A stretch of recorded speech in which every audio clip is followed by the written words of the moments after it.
I was thinking about if you watch a show, you might notice the mess behind me. And one of the things I have hanging on the mess, although I took it down for today, is this image. And this is former Yankee catcher Thurman Munson.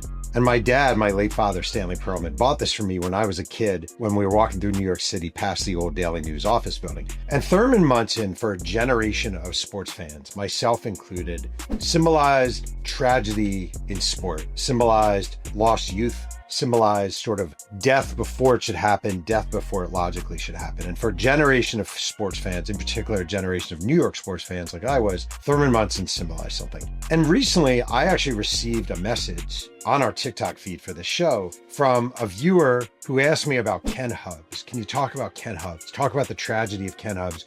Talk about the hope of Ken Hubbs. And I'm going to be totally honest. I consider myself a sports guy, a sports expert, someone who's covered sports for many moons. I didn't know who in God's name Ken Hubbs was. And I immediately started researching, looking into it and thought, holy shit, Ken Hubbs is Thurman Munson for an earlier generation. And that's why today we're going to dive into the life and very tragic and premature death of former Cubs second baseman Ken Hubbs.